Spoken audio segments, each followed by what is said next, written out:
at the end of the war back into the lake because they didn't want them. And we started finding even better stuff. We started finding medals and rings, and all the rings had been cut. Tools, nuts and bolts, umpteen thousand millions of nails. But mostly I've gotten the buttons, the medals. We got like sharpshooter medals, horseshoes, household type stuff like doorknobs and pieces of furniture, like the metal pieces that were on furniture. Interesting. Mostly I probably have over 100 buttons now. Most of them are from the 28th Regiment, which was stationed at Fort Niagara during World War I, and they got dispatched over to France. And one of the dog tags I found, which I've found probably 15 to 20 dog tags. One of the dog tags I found was for a soldier from the 28th Regiment who died in France and is buried in France. And it gave the name of the cemetery where he's buried and the row and plot number and all that. And I was like, wow. That is interesting. Now, was there a hospital when that was a military base there too, or just the? Well, I Yes. would think it was a hospital.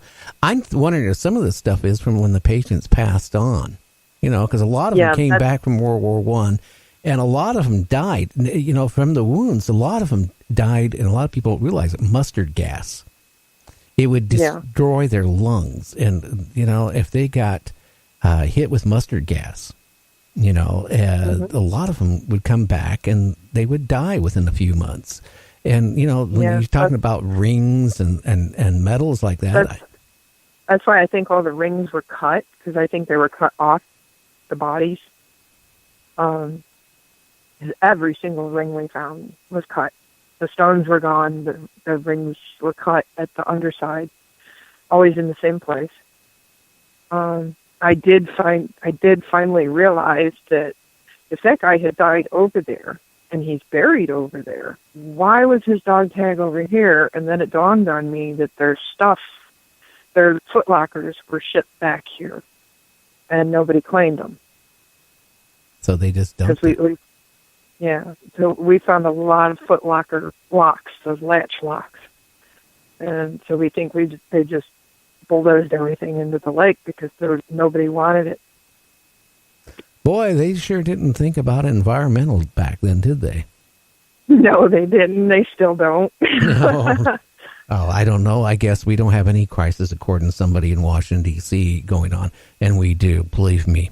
But how big a lake is this? Is it a small lake, a big lake, medium? I mean, what? Oh, it's one of the Great Lakes. It's Lake Ontario. Okay.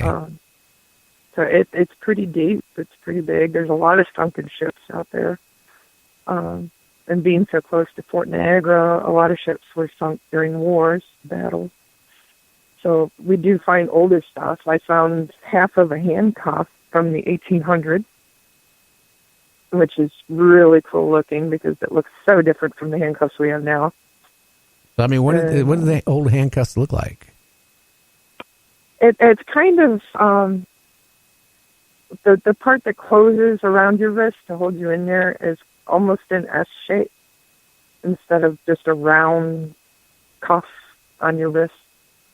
I belong to a group that one of the people in the group had told me that that's half of an 1800s handcuff, and he told me the name of it, which I don't remember offhand. But I looked it up, and it showed a pair that wasn't broken half. And I was like, oh, my God, it really is half of one of those handcuffs. Wow. And it was they were only made in the 1800s. Now, I found coins from the 1800s. Well, what type of, any interesting coins? Anything that was ever worth anything that you found? Not really, other than the silver $50 I found was 1930 something. But I found a V nickel and it was only 1 year off from the one that was worth like $1 million. Oh, bad luck there, kid. I was like, thanks a lot. I had a friend down there with me one day, and we were both walking around looking, and she found a gold coin. Gold? She found she found a gold $1,800. You know how much? You know how much that would be worth today? Did she ever get it valued? If you don't get ripped off, around here you get ripped off when you go to coin places and stuff. They're just like, oh, it's only worth the gold it weighs, and it's like, no. But she put it in the trunk of her car. I think it's still there. This was a couple of years ago. Oh wow! I told her, what's her license plate on the car? I'll go get it. But yeah, gold. Just put it in the trunk of your car and forget about it. Hey, gee, that would probably bought groceries for a week. But, yeah, these days, yeah. Have you ever thought about getting a metal detector and kind of go, try to see what I you can wish find? I could. I've wanted one for so long, but you have to metal detect where I've been looking. You have to have a permit, and we did check with the archaeology department at the park, and they were not interested at all in any of the things we were finding. Yeah, they're like. Now, all they wanted was the older stuff, like 1700s. And so they don't want you to have a metal. Have they ever harassed you for getting? I know some parks in some cities, states, and the government, you find stuff you can't take it out of the park. Have they ever harassed you about removing it out of the park? No, they've never said anything since then. I mean, we contacted them, and they said, no, we're not interested. And ever since then, I mean, there's a lot of people that do this, too, that we're not the only ones. There's people walking the beaches and picking up stuff and taking it home. They don't care. Interesting. Unless it's really valuable. I mean, I'm sure if they knew about that there were gold coins out there, they would have. But other than that, they're not actually interested in the history. They finally just started refurbishing the World War I, World War II movie theater that's outside of the old Fort Niagara. It's called New Fort Niagara. And they're finally refurbishing the old movie theater that's there. Yeah, otherwise, everything in the new Fort Niagara was boarded up, and most of the buildings are gone. There used to be a POW camp. There's no trace of that left. Other than a plaque that says here's where it was, and it's now soccer fields. That's what some of the stuff they do. They should have left certain areas, and they not just in your area. It's all over everywhere. They do it. They go through and they tear it down. And maybe they get a plaque, maybe they don't. But it's like an old internment camp. How many young people even realize what an internment camp was for prisoners, exactly. In World War I or World War II, or even the prisoner camps where we put our Japanese American people in. I mean, they tear them all down, and I really think that would be a good reminder and a good educational too, if they just left it, and put a fence in it and keep it up. It's just like there's one place I've never managed to hit at the right time of the year. It's called Bodie up in California. And it's an old ghost town going back, I think maybe the last people moved out in the 40s. But it went back, to the 1800s, gold miners. And it's you go in there and there's like a little town yet. People even left their dishes on the table. I've got pictures of it from friends that actually got there because depending on the year, they get so much snow there you can't get in. And I always seem to go that wrong time of year to get into the place because it's a beaten path to get to it. But I mean, there's like dishes, it's like frozen in time. Yeah, furniture. The tavern, has empty bottles sitting up on the shelves. Dishes, cups. The chairs, the tables, and all that stuff, and you walk into a time zone.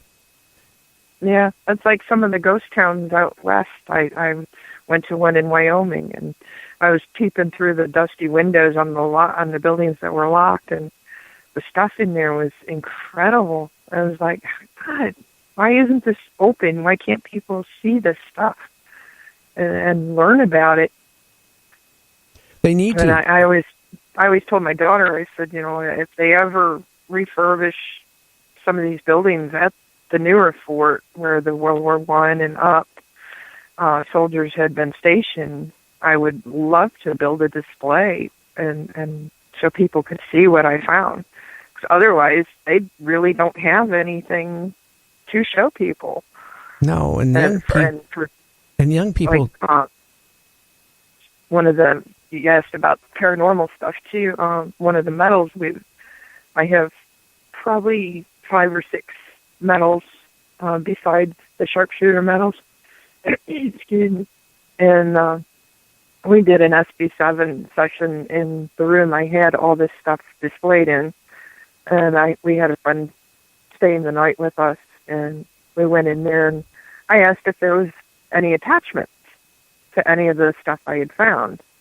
And I had gotten 2 different men came through the SB7 and said yes. And I asked what units they were with. One said Army and one said Navy.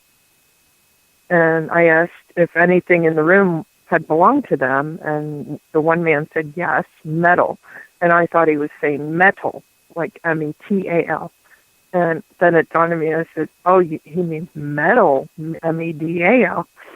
And I was like, so which metal is yours? And we never did find out, because he didn't say anything after that. But when I asked how he got the metal, and he didn't say anything, I asked how did he die. He said he was shot through the eye. Oh, ooh. You do risk, bringing that stuff home. You really risk, bringing something that, exactly. Could bring an entity into your house. I mean, be it evil or non-evil. Just like, James said something about, Bodie being extremely haunted. You're right, James, because I knew somebody, this is going back probably a biker friend of mine, maybe about 8 years ago, went to Bodie and actually stole some stuff there and brought it back. And then about 3 months later, he took it all back because he said everything he was doing was just not working out. He was having nothing but bad luck. And as soon as he returned everything smoothed out. So I don't know. I think you could be so right, James, on that one. There was a negative attachment to something he had taken, or something that wasn't pleased with what he had done. Yeah, the spirits in that town, to them, hey, you took part of us. So yeah. That's what scares me is sometimes when people go out and find relics, you don't know what you could be bringing back to your house when you come home with it. I don't mind really, because this is a soldier. This stuff was in the lakes for like 100 years, and the soldiers still attached to this metal.